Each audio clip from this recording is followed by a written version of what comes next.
स्वागत है आप सभी लोगों का मेरे चैनल S2T में। आज के शो कैमरा ट्यूसडे में हम बात करें कि आपको APS-C के लिए खास करके लेंस नहीं लेना चाहिए। तो आइए इसके बारे में जानते हैं। तो सबसे पहले ये समझिए कि लेंस ही आपका आँख है, आपका कैमरा लेंस के थ्रू ही देखता है और यही रीज़न है कि हम लोग इंटरचेंजेबल लेंस जो लेते हैं वो इसी कारण से लिया जाता है कि लेंस जो है, अगर आप एक ऐसा लेंस बनाते हैं जो वाइड एंगल यानी कि ऐसा फील्ड ऑफ व्यू से टेलीफोटो तक जाए जो कि ऐसा हो, वो अच्छा नहीं बन सकता। लेकिन अगर आप एक ऐसा लेंस रखते हैं जो मान लीजिए इस तरह का है, 70 से बेसिकली 300 तक का, तो इसका मतलब होता है कि वो इतना से इतना जा रहा है, इतना से इतना। तो ऐसा कोई लेंस बना जो इतना इतना हैंडल कर ले, आराम से अच्छा क्वालिटी के साथ किया जा सकता है। लेकिन आप कोई लेंस बनाइए जो ऐसे ऐसे मतलब टेलीफोटो से वाइड एंगल तक चला जाए, वो अच्छा क्वालिटी नहीं देगा। इसी कारण से इंटरचेंजेबल लेंस का सिस्टम भी बनाया गया कि लोग, ऐसा नहीं था कि पहले नहीं कोशिश करते थे कि ऐसा लेंस बना जो सब चीज़ कर ले, बनता ही नहीं है। मतलब आप बना सकते हैं, फिजिक्स अलाउ करता है, फिजिक्स में बस क्वालिटी घट जाती आती है। तो इस कारण से फोटोग्राफी वर्ल्ड में इंटरचेंजेबल लेंस चल गया कि भैया ठीक है, हम जैसे वाइल्ड लाइफ फोटोग्राफी कर रहे हैं तो उसके लिए खास तरह का लेंस लेंगे, स्पोर्ट्स फोटोग्राफी कर रहे हैं तो उसके लिए उस तरह का खास का लेंस लेंगे, वेडिंग फोटोग्राफी कर रहे हैं तो उसके लिए अलग से लेंस लेंगे, लैंडस्केप कर रहे हैं अलग से लेंस लेंगे। तो इससे बहुत सारे औजार बन गए। तो इसीलिए हम लोग कहते हैं right tool for the right job. जैसे आप वेडिंग करते हैं खूब सारा, तो आपके लिए सब लोग कहेगा कि 70 to 200 f2.8 ले लीजिए, आप खुश रहिएगा। और जैसे मान लीजिए कोई बहुत वाइल्ड लाइफ करता है तो उसको लोग बोलेंगे 70 to 300 ले लो या 400 to 600 ले लो। तो समझ सकते हैं आपकी जो काम कर रहे हो उसके हिसाब से एक लेंस बनाया जाएगा जो एकदम उसी के लिए एकदम परफेक्ट रहेगा। अब बाकी चीज़ वो नहीं करेगा, मतलब ज़बरदस्ती का one lens to do it all का सिस्टम नहीं है। फिर आप ये समझिए, आप मिररलेस लें या DSLR लें, आपका लेंस ही सबसे बड़ा चीज़ हो सकता है। जैसे ये मिररलेस का फोटो आप देख सकते हैं कि मतलब मेरे कैमरा पे अगर मैं लेंस लगाता हूँ, इतना बड़ा डब्बा लगा है, मतलब इसके आधा साइज का डब्बा में मेरा DSLR आया था।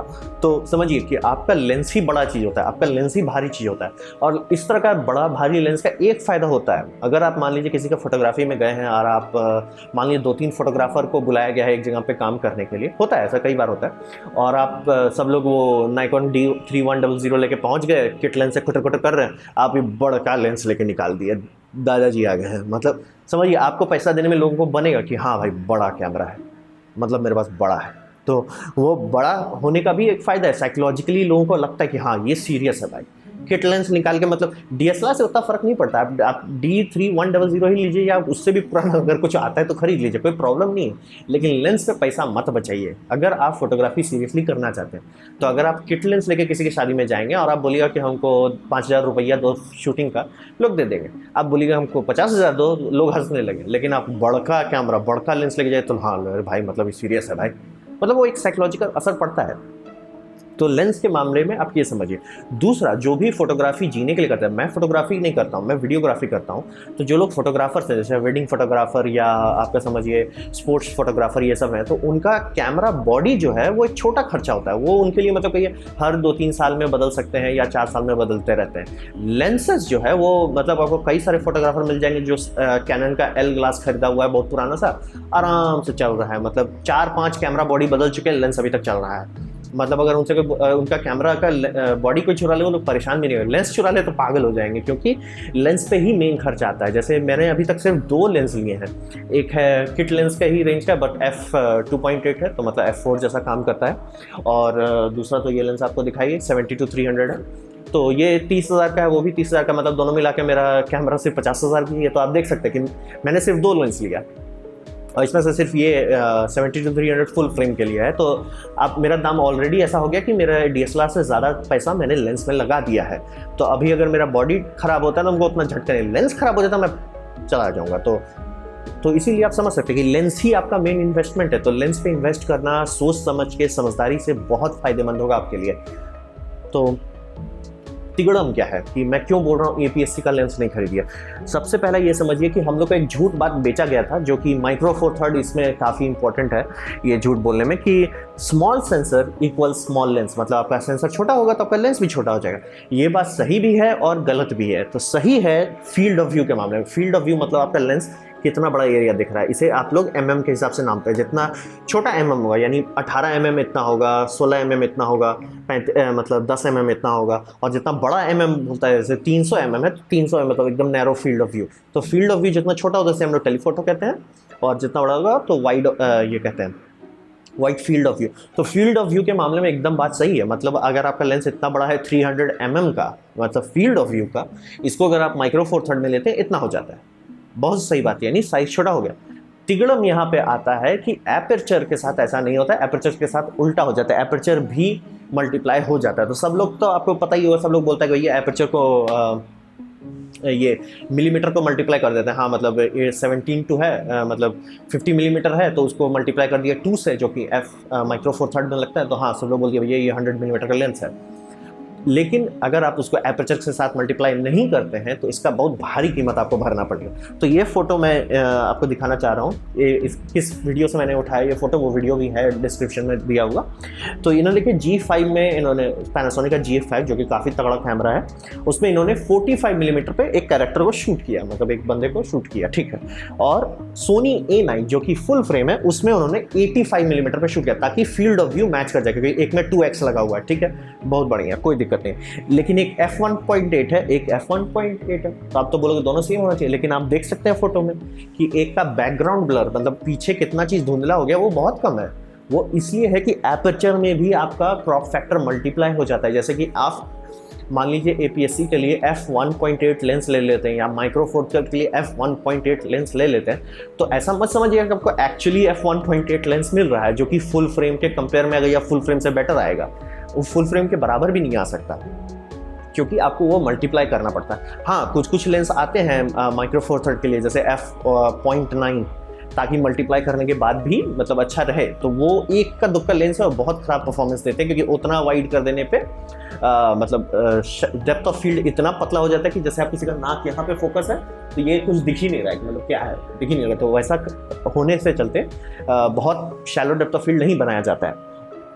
तो अगर आप किसी को ये बेचना चाहिएगा, आप 5-6 हज़ार में बेच पाइएगा, दूसरा वाला बेचना चाहें आप 10,000 में बेच पाइएगा, क्यों भाई, बैकग्राउंड तो है ही नहीं। तो इस कारण से ऐसा आपको झूठ बताया गया था, आपको सबको बेचा जाता है ये फोटो कि भैया छोटा कैमरा लो, छोटा लेंस रखो, बड़ा कैमरा लोगे तो बड़ा लेंस ढूंढना पड़ेगा। लेकिन ऐसा नहीं है, अगर आप एक ऐसा लेंस चाहते हैं जो आपको इस तरह का एकदम बढ़िया सा फोटो दे, मतलब बैकग्राउंड एकदम बिंदास दे, बहुत पैसा लगेगा भाई, पैसा भी लगेगा, लेंस भी बड़ा होगा। तो ये झूठ हम लोग को माइक्रो फोर थर्ड के चलते पूरी दुनिया को बेचा गया था। तो ये झूठ है, तो इसको दिखाने के लिए मैं आपको एक सिंपल आइडिया एग्जांपल देता हूँ।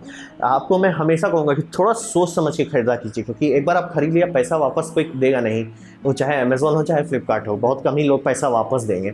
मतलब जनरली आपको रिफंड मिल सकता है कि आप दूसरा लेंस ले लो या ये कर लो वो कर लो, लेकिन सीधा पैसा वापस मिलना कम चांस है, इसलिए समझ से खरीदिए। और सोनी, कैनन और नाइकॉन के केस में हमेशा आपको कहूँगा कि फुल फ्रेम लेंस लीजिए। सोनी का, जैसे मेरा पिछला एपिसोड में आप देखे ही होंगे, सोनी का APS-C लेंस इतने ख़राब है कि डिस्टॉर्शन को वो बंद करने भी नहीं देते, मतलब डिस्टॉर्शन करेक्शन इलेक्ट्रॉनिकली बंद करने नहीं देते, क्योंकि इतना खराब उसका डिस्टॉर्शन है। फुल फ्रेम में ऐसा नहीं कर सकते, क्योंकि फुल फ्रेम का जो लेंस खरीद रहा है वो पैसा खर्च किया है, लाखों रुपया खर्च किया, वो उसको आप ऐसा लेंस दीजिएगा तो घर में घुस के मारेगा आपको। और जो लोग फुल फ्रेम खरीद रहे हैं जनरली सीरियस हैं, जनरली उनके पास ज़्यादा पैसा है, जनरली उनका पहुंच बहुत बड़ा है। जैसे मान लिया फुल फ्रेम लेंस लेके कोई नेट जियो का फोटोग्राफर है, वो खींचा, उसका दिमाग खराब हो गया, वो धड़ाक से बोल दिया नेट जियो कि भैया कोई भी फोटोग्राफर नेट जियो का नहीं, सोनी यूज़ करेगा, गया सोनी। तो इस कारण से फुल फ्रेम पे हर कंपनी अच्छा खर्च करती है कि भैया नहीं फुल फ्रेम तगड़ा चाहिए, लेकिन APS-C को सब लोग छोड़ देते हैं, छोड़ो। तो इसके चलते एक चीज़ होता है जिसे हम लोग कहते हैं सप्लाई एंड डिमांड। लोग खरीदना नहीं चाहते APS-C के लिए बहुत लेंस, तो इस कारण से ये होता है कि कंपनी बनाना नहीं चाहती, सप्लाई डिमांड मैच नहीं हो रहा। लेकिन डिमांड बहुत है फुल फ्रेम का, क्योंकि जैसे भी आप किसी कंपनी में जाइएगा कि भैया मेरे को फुल फ्रेम लेंस चाहिए, मतलब कैमरा चाहिए, तो जनरली कैमरा ही मिलता है, किट लेंस आता ही नहीं है उसके लिए। और जो लेंसेज दिए भी जाते हैं वो बहुत अच्छे क्वालिटी के दिए जाते हैं। तो और जनरली फुल फ्रेम वाले में कुछ ज़्यादा लोग मिलेंगे जो मतलब फुल फ्रेम खरीदे और उसके साथ बेटर लेंस लिए। आपको APS-C में ही ज़्यादा मिलेगा, कि कंपनी के नज़र देखने में लगेगा कि APS-C ज़्यादा बिकता है, और ये बात सही है।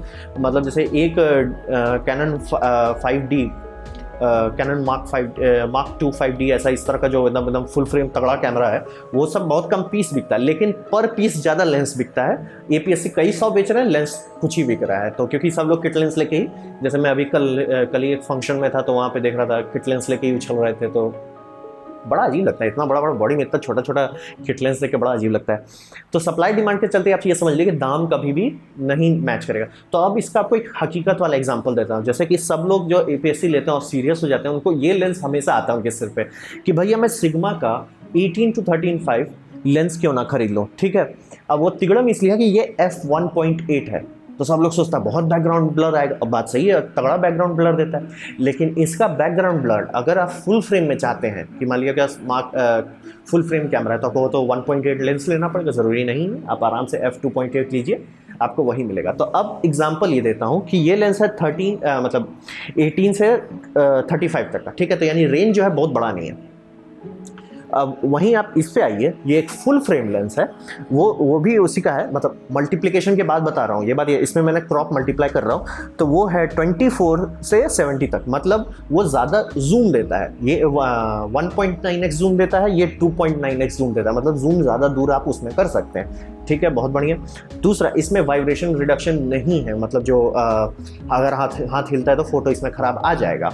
और बहुत लोग बोलते हैं नहीं उसमें ऐसा कुछ नहीं होता, क्योंकि आप ये कर सकते हो, शटर स्पीड बढ़ा सकते हो। शटर स्पीड आप हर टाइम नहीं बढ़ाना चाहोगे, क्योंकि उससे इमेज में एक वो आ जाता है, खास करके अगर कोई मोशन है, जैसे मान लीजिए कोई डांडिया का फोटो खींच रहे हैं या होली का फोटो खींच रहे हैं, एकदम हवा में रुक जाएगा, सब चीज़ अच्छा नहीं लगेगा, मतलब फील खत्म हो जाती है। तो लोग चाहते हैं स्लो शटर स्पीड रखें, या रात में तो आपको रखना ही पड़ेगा स्लो शटर स्पीड, आप नहीं तो ISO बहुत बढ़ जाएगा। तो जब वैसा कीजिएगा तब ये काम नहीं कर पाएगा, क्योंकि भैया वाइब्रेशन रिडक्शन नहीं है इसमें है, ठीक है। तो समझिए इसका रेंज भी ज़्यादा है, वाइब्रेशन रिडक्शन भी ज़्यादा। तो आप बोलोगे दाम भी तो बहुत ज़्यादा होगा, हाँ बात सही है। इसका दाम है 70,000 रुपया, इसका दाम है 90,000 रुपया। तो समझ रहे हैं, सिर्फ 20% ज़्यादा दे रहे हैं। तो आप 20% ज़्यादा देखिए आपको क्या मिल रहा है, आपको इससे ज़्यादा रेंज मिल रहा है, आप कितना दूर जूम कर सकते हैं, सबसे पहला फ़ायदा। दूसरा, उसमें वाइब्रेशन रिडक्शन है, यानी कि आप ज़्यादा जगह पर एक्चुअली शार्प फोटो ले पाएंगे।